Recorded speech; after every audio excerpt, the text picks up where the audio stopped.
Well, it's 6 weeks after the beginning of the rust prevention spray test, and we've got a bit of a surprise. One of the favourites, or a couple of the favourites even, seem to be the ones that have failed next. Shocking. Let's take a look.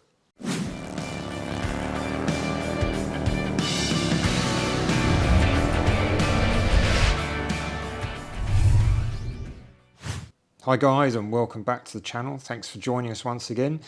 As I said in the intro, this is the update on the rust prevention sprays. We're now 6 weeks in, and for those who haven't watched the series of videos before, we're down on the south coast right by the sea, and so it's pretty good for testing any rust prevention treatments, as you can imagine.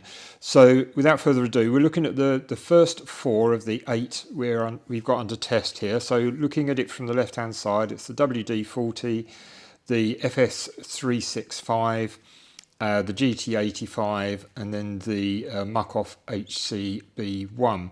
Now, as you can probably see from there, I'm sure, hopefully this is clear enough for you on the video, the first 3, the WD-40, the FS365 and the GT85, were the first 3 to fail, if you like, and show some signs of corrosion, and now they're well rusty, so we can assume they're the weakest performing of the 3, and that's no great surprise. Certainly on the first 2, the WD-40 and the FS365, I don't think, because they were very much the thinnest sprays.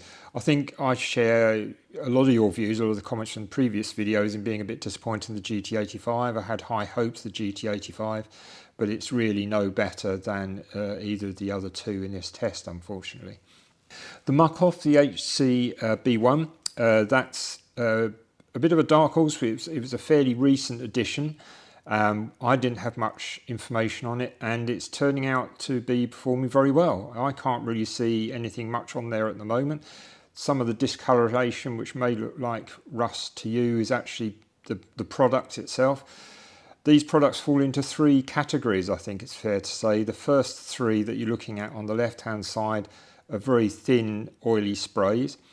The HCB-1 is more of a waxy, a bit like a thin wax oil is the best way I can think of describing it, and that at the moment is one of the ones that's performing the very best. There's not really any meaningful signs of any corrosion on there that I can see.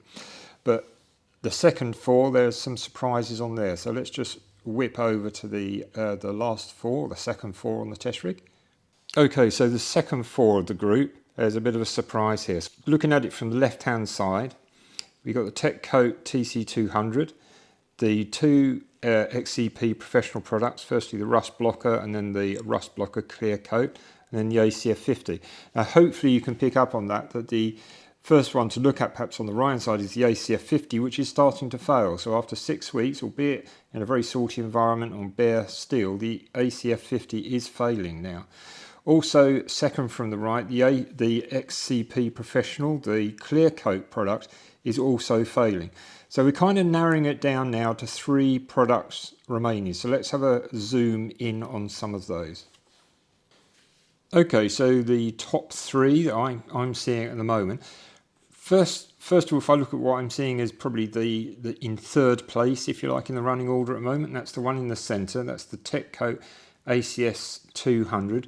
There's a bit of rusting on the back here, just up the thing. On the inside edge, if I can get round there, it's hard to show on the phone, sorry.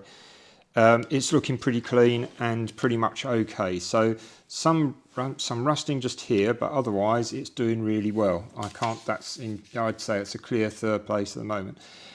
Basically in a sort of joint leader position of both this one here, which is the Muc-Off, the HCB-1, and this one here, if I can point it out, and that's the XCP Professional, the Rust Blocker, not the Clear Coat, but the Rust Blocker.